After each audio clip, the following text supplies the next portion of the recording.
Sam Altman is one of the most powerful men in technology, which makes it worth asking why a nearly finished film about his life was quietly shelved before anyone could watch it. It had a multi-million-dollar budget, Andrew Garfield in the lead, and Luca Guadagnino in the director's chair. Amazon's film studio was behind it. It was called Artificial, and it traced his rise and the company he built around himself. And then, with almost no explanation, Amazon pulled it. To understand why that's strange, you have to follow the money.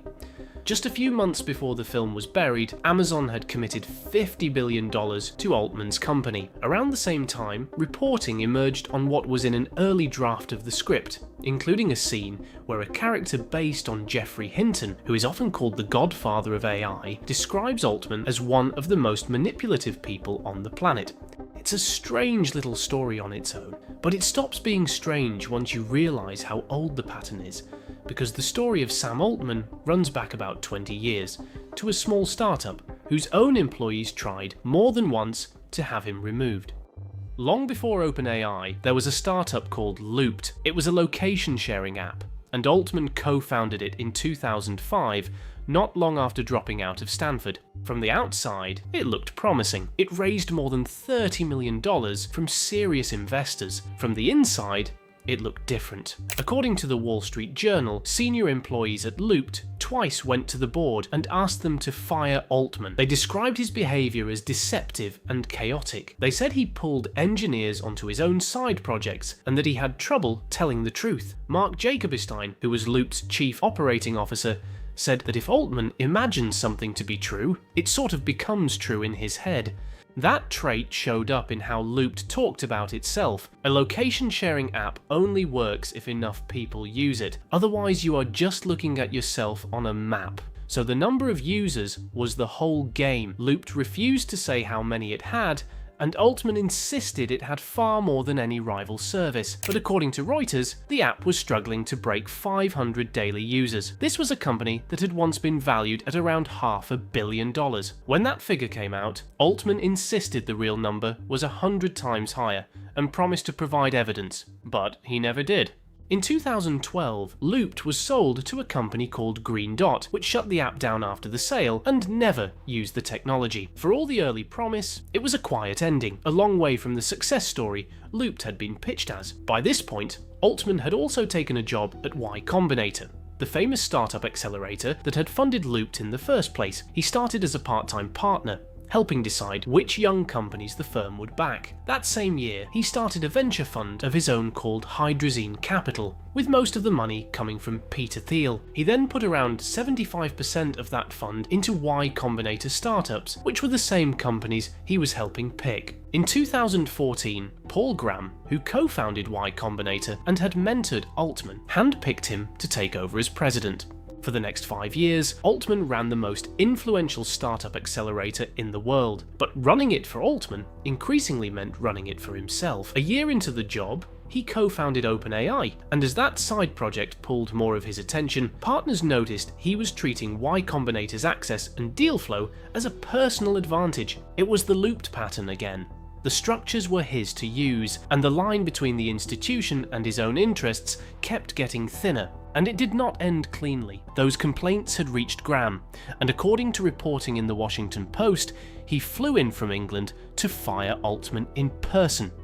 Publicly though, none of that was the story. The exit was presented as a planned transition, where Altman moved into a chairman role to focus on OpenAI.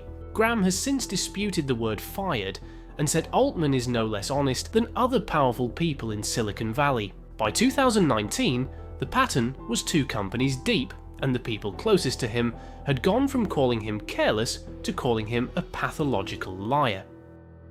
One of OpenAI's own co-founders had been quietly keeping track. Ilya Sutskever, the company's chief scientist, had worked beside Altman since the start, and somewhere along the way, he began writing things down. He compiled a document that ran to around 70 pages, drawn from Slack messages, HR records, and meeting notes. Most of what we know about it comes from a long investigation published in The New Yorker in April of this year by Ronan Farrow and Andrew Marantz. They spoke to more than 100 people and obtained more than 200 pages of private notes. The first page of Sutskever's document listed Altman's behaviours. At the top of the list was lying. It had taken Sutskever years to see it clearly. He said that Altman would tell him one thing, then say another, and wave off the gap as a slip. Something he'd simply misspoken. But a slip happens once. This kept happening. In December of 2022, Altman reportedly told the board that several features of GPT-4 had cleared safety review. When the board member Helen Toner asked to see the paperwork, it turned out that 2 of the more sensitive features had never been approved at all. Months later, the same thing happened again. OpenAI was preparing a new model, and Altman told the chief technology officer, Mira Murati, that it did not need safety approval, and that the company's general counsel, Jason Kwan, had signed off. Murati went to Kwan directly and asked. His reply on Slack was that he was confused about where Sam had gotten that impression. It is the same behaviour the Loopt executive had described a decade earlier. Something becomes true because Altman has decided it is true. This was not something only the senior leadership saw. Jeffrey Irving, who worked as a researcher under Altman for 2 years, said Altman was always nice to him personally, but he also said Altman had lied to him on several occasions and had been deceptive and manipulative toward others, including people Irving was close to.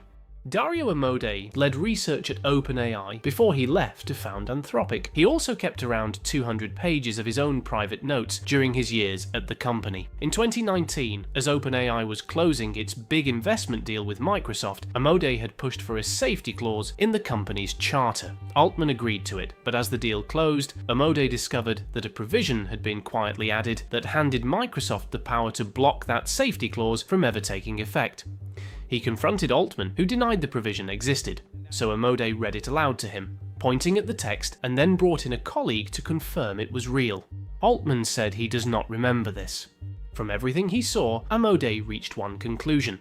The problem with OpenAI, he wrote, was Altman himself. Helen Toner said much the same thing. She said that for years, Altman made it hard for the board to do its job. He kept information from them, misrepresented what was happening, and sometimes lied to them outright. After Altman was fired and brought back at the end of 2023, the board brought in an outside law firm to investigate. It reviewed more than 30,000 documents, but the full report was never made public. According to the book Empire of AI, one board member later said privately that the review had found many cases of Altman telling different people different things.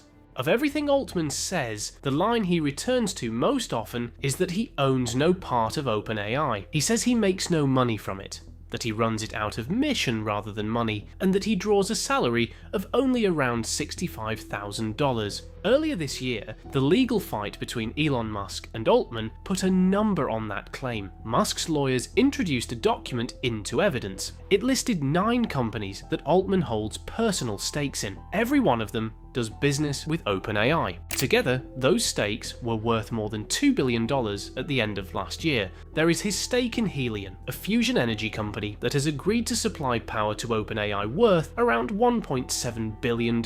There is his stake in Stripe, which processes OpenAI's payments worth around $600 million, and a stake in Retro Biosciences, the longevity startup that partnered with OpenAI to build a biology AI model worth a couple $100 million more. So he may own no part of OpenAI directly, but he owns meaningful pieces of many of the companies OpenAI pays. On Helion specifically, Altman testified that he was recused from the deal on both sides, but he also acknowledged that he had asked OpenAI's board to look at Helion in the first place, and that he had vouched for it as a good deal. Reddit was the same story. In May of 2024, OpenAI struck a deal with Reddit, paying for access to the site's vast archive of human conversation to help train its models. Altman at the time held a stake in Reddit worth more than $1 billion. In court, Musk's lawyer said Altman had an obvious conflict in leading those negotiations. Altman's answer was that he had arranged for the board to approve the final terms. He called it a standard corporate recusal. The same ego that bent the truth and worked the deals does not always stay hidden. Sometimes Altman says exactly what he thinks of himself. In June of 2025, Altman wrote an essay on his personal blog called The Gentle Singularity. In it, He announced that humanity was already past the event horizon and the takeoff had started. He wrote that ChatGPT was already more powerful than any human who has ever lived. He also has a strange obsession where he keeps comparing himself to the men who built the atomic bomb. At times, it seems like Altman genuinely wants to be remembered as the next Oppenheimer. Back in 2019, he told the New York Times that OpenAI was on the scale of the Manhattan Project, just days after Microsoft put $1 billion into the company. He even borrowed a line from Oppenheimer himself, arguing the technology had to be built simply because it was possible. And more than once, he has gone out of his way to mention that he shares a birthday with the father of the atomic bomb. And then the day before GPT-5 launched, he posted an image of the Death Star, the superweapon from Star Wars, to show the power of his product, how unstoppable it was, and the destruction it could bring. He chose the Death Star to represent his own creation, the ultimate weapon built to make the whole galaxy fall in line, but anyone who has seen the films knows how it ends. The Death Star, which looked invincible, is brought down by a single hidden flaw at the heart of it. Altman picked the Death Star to show the world how unstoppable he was. He may have picked it more accurately than he knew, because the thing that looks invincible is the thing with a fatal flaw at its core, and the people running it are always the last to see it.